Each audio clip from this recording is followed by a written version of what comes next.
Hello, my name is Mr. Wilke. We're learning statistics and we're starting a new chapter today. We're going to talk about hypothesis testing for the mean.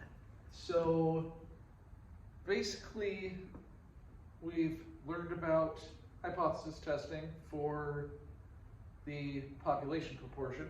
We've learned about confidence intervals for the mean. So today we're just going to put those two together to talk about hypothesis testing for the mean. So first, as always, let's talk about conditions.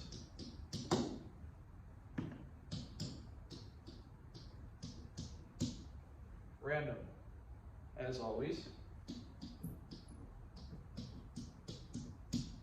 10% rule, as always.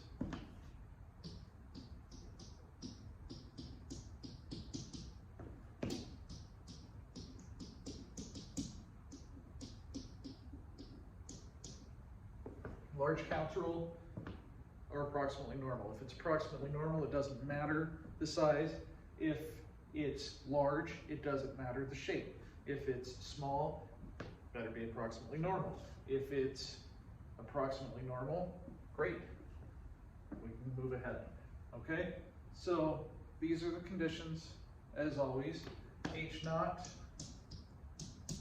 is always going to be mu equals mu naught, HA.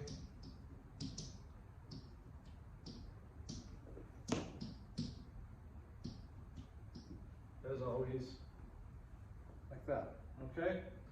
So,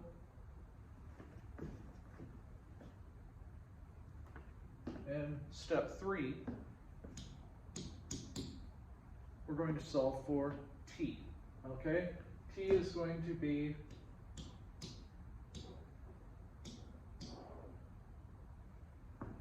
over what? That's right, S over root n. Okay?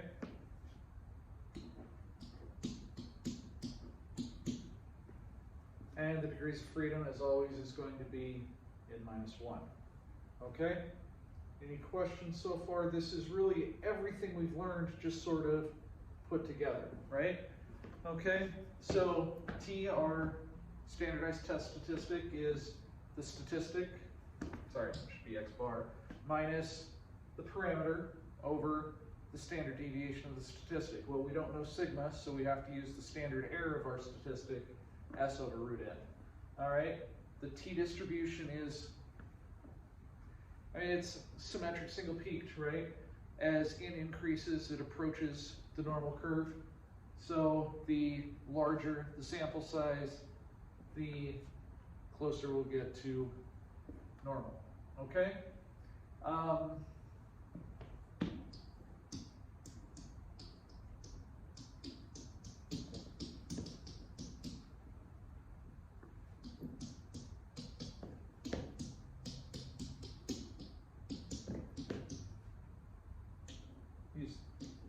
So for the conclusion, we use the T-chart or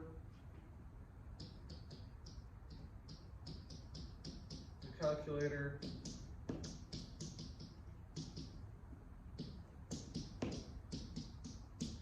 Find the p-value, and we actually do that in step 3, right?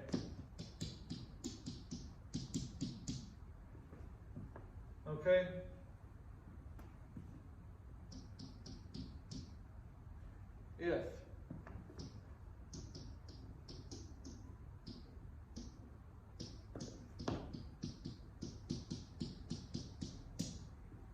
If the p-value is less than alpha, reject H naught in favor of HA. There's evidence to show that H naught isn't true.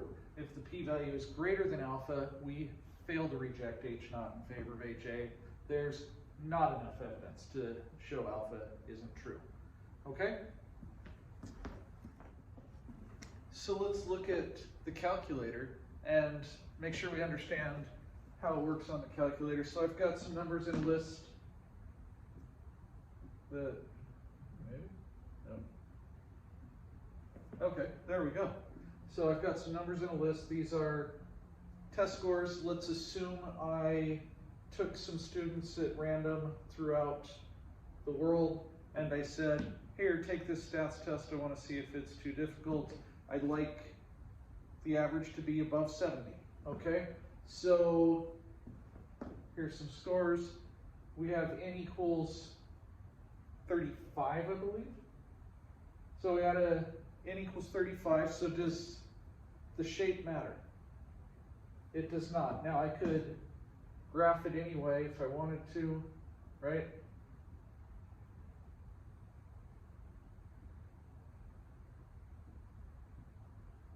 So let's graph. One of these days I'm going to stop trying to be in front of this and just go over here. So I'm going to graph this. Zoom 9.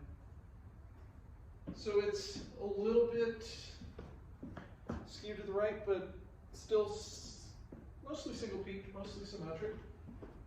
We would probably be okay even if it wasn't a large sample, but it is, so we can hit stat, go to tests.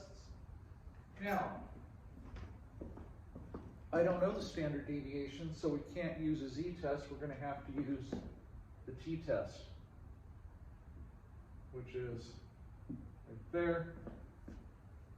I have data, right? Yes? Okay. U naught would be 70.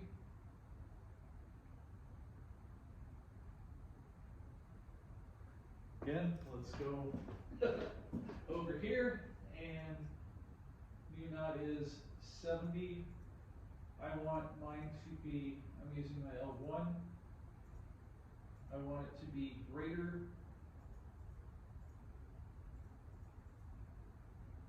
Calculate. Now we have t equals 1.04 with a p-value of 0.152. X bar was 71.8. So in step 3, I would say t equals 71.814 minus 70 over 10.287 over root 35 equals 1.04339. Okay, degrees of freedom. It doesn't tell me. But I know the answer is how many? 34, right? Okay, so we should be able to figure out degrees of freedom from this. It's 34, and yeah, p-value is 0.1521. Since the p-value is high, we fail to reject H0. There's not enough evidence to show that the mean score would be over 70. Okay? And that's it. That's all we've got to worry about for today. Like I said, we're just combining chapters,